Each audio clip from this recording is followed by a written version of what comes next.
मोदी जी जिंदाबाद, मोदी मोदी। बस एक ही बात बोलूंगी, हर हर मोदी, घर घर मोदी।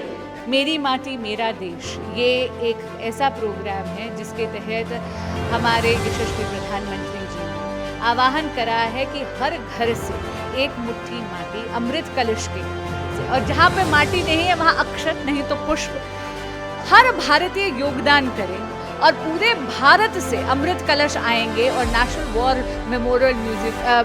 वॉर मेमोरियल के पास एक अमृत वाटिका इस भारत के वीर और वीरांगनाओं के लिए उनकी स्मृति में, उनकी याद में लगाई जाएगी। मोदी जी हैं तो मुमकिन है, और तीसरी बार पूर्ण बहुमत की सरकार भी मुमकिन है, और वो यशस्वी प्रधानमंत्री देश के तीसरी बार बनेंगे।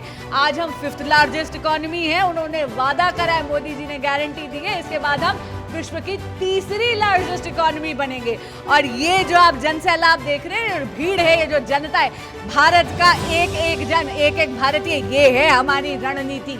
ये निकल कर आएंगे और मोदी जी को पुनः तीसरी बार जिताएंगे, प्रधानमंत्री बनाएंगे। तालियों की गड़गड़ाहट।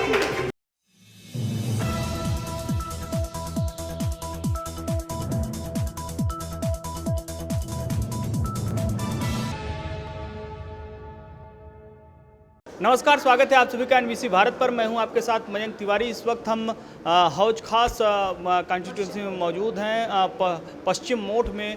यहाँ पर जो है मस्जिद मोड़ में, यहाँ पर जो है हमारे साथ बातचीत करने के लिए बांसुरी स्वराज जी हैं, बीजेपी की सक्रिय कार्यकर्ता हैं, और इनकी पहचान की अगर बात की जाए तो ये किसी परिचय की मोहताज नहीं है। सुषमा स्वराज जी की सुपुत्री हैं। साथ ही साथ में समाज के हित में इन्होंने बहुत बेहतर काम किया है। वकालत के क्षेत्र में इन्होंने अपना एक अलग परचम लहराया है, और समय समय पर समाज के लिए बेहतर करने की पुरजोर कोशिश रहती है। इस वक्त जो है मेरी माटी मेरा देश, जो प्रधानमंत्री नरेंद्र मोदी का एक अभियान है, उसमें शिरकत करने यहाँ पर ये आई हैं, और बहुत बेहतरीन तरीके से इन्होंने पूरे कार्यक्रम का जो है अलग अलग जगहों पर अलग अलग लोगों से कैंपेनिंग के माध्यम से उनसे जुड़ती हैं।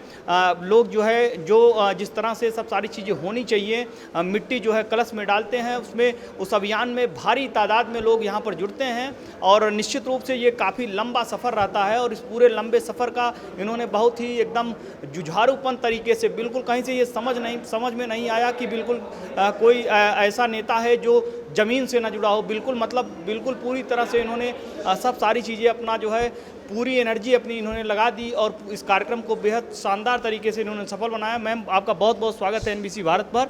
और आपसे मैम जानना चाहेंगे कि किस तरह से जो है पूरा आपका एक्सपीरियंस रहा इस पूरे प्रोग्राम को लेकर। मेरा मन प्रफुल्लित हो उठा है, मेरी आंखें भर आई थी। आपने भी देखा कितना जोश है लोगों में। पर ये स्वाभाविक सी बात है, जब भी हमारे यशस्वी प्रधानमंत्री श्री नरेंद्र मोदी जनता का आह्वान करते हैं तो वो ऐसे जन सैलाब बनकर ही स्नेह और आशीर्वाद उमड़ता है। मेरी माटी मेरा देश, ये एक ऐसा प्रोग्राम है जिसके तहत हमारे यशस्वी प्रधानमंत्री जी ने आह्वान करा है कि हर घर से एक मुट्ठी माटी अमृत कलश के से, और जहाँ पे माटी नहीं है वहाँ अक्षत नहीं तो पुष्प, हर भारतीय योगदान करे और पूरे भारत से अमृत कलश आएंगे और नेशनल वॉर मेमोरियल के पास एक अमृत वाटिका इस भारत के वीर और वीरांगनाओं के लिए उनकी स्मृति में, उनकी याद में लगाई जाएगी।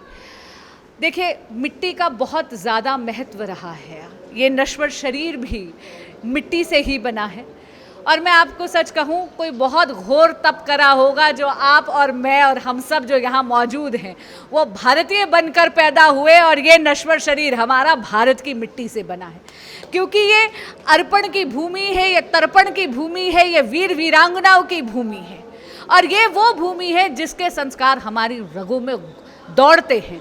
तो भारतीयता का परिचय है हमारी माटी, और इसीलिए हमारे वीर वीरांगनाओं को सम्मान देने के लिए जो मुहिम चलाई है हमारे आदरणीय प्रधानमंत्री जी को, मैं उनको बधाई भी देती हूँ, उनका अभिनंदन भी करती हूँ, और उनका कोटि कोटि धन्यवाद भी करती हूँ।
जानना चाहेंगे, कभी कभी होता है कि आदमी थोड़ा सा जो है सेंसिटिव माहौल में रहता है, यानी कुछ चीज़ें ऐसी होती हैं कि आदमी एसी के बाहर से निकलता नहीं जल्दी, लेकिन जैसे एसी के बाहर से आप लोगों का वो चीज़ें रहती हैं कि उस हिसाब से सब सारी चीज़ें होंगी, लेकिन फिर भी जो है आप बिल्कुल बिना थके बिना रुके एक धारा प्रवाह मतलब इस तरह से चलना और इस तरह से सबको लेके चलना, वाकई में ये बहुत बड़ा टास्क था। नियर अबाउट मैं देख रहा हूँ 3 घंटे से आप लगातार जो है आप इस गलतफहमी में क्यों हो कि मैं इलीट या उसमें जुड़ी हुई हूँ या एसी की हवा खाने के लिए हूँ।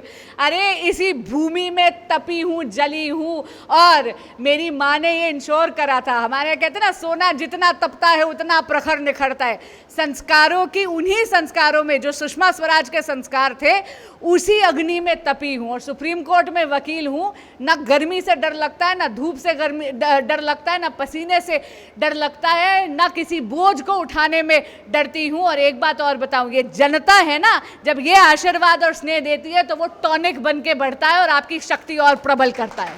क्या कुछ आगे का क्या कुछ रोड मैप बनाकर चल रही हैं, क्योंकि 2024 चुनाव भी बहुत नज़दीक है, ऐसे में जो है लगातार लोगों से जुड़ना, लगातार लोगों तक बीजेपी की रणनीतियों को पहुंचाना, किस तरह से आप देख रही हैं और आगामी चुनाव में कितना व्यापक असर छोड़ पाएगी? दिल्ली जो लगातार जो है 7 सीटें यहाँ लोकसभा से निकालती है, इस बार वोट ड्राफ्ट बढ़ेगा या कुछ सीटें कम होने के अनुमान है? इसलिए क्योंकि कहीं ना कहीं होता है कि एक लंबे समय से अगर आदमी किसी को देखता है तो धीरे धीरे कुछ जो है कुछ कमियां होती हैं, कुछ और सब सारी चीज़ें होती हैं। मतलब मैं केवल और केवल आपसे ये जानना चाहूँगी कि रणनीति क्या है इस बार, किस तरह की रणनीति आप लोग बनाकर चल रही हैं 2024 चुनाव की आवश्यकता नहीं है।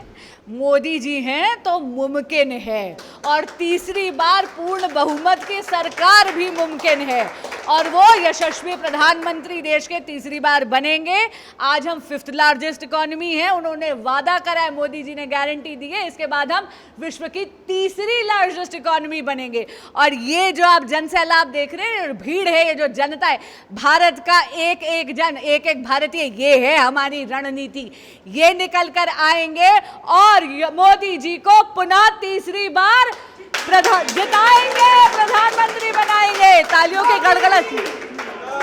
मोदी जी जिंदाबाद, मोदी मोदी जिंदाबाद। बस एक ही बात बोलूंगी, हर हर मोदी, घर घर मोदी। एनबीसी भारत को अपना कीमती समय देने के लिए आपका बहुत बहुत आभार। बहुत बहुत धन्यवाद मयंक भाई।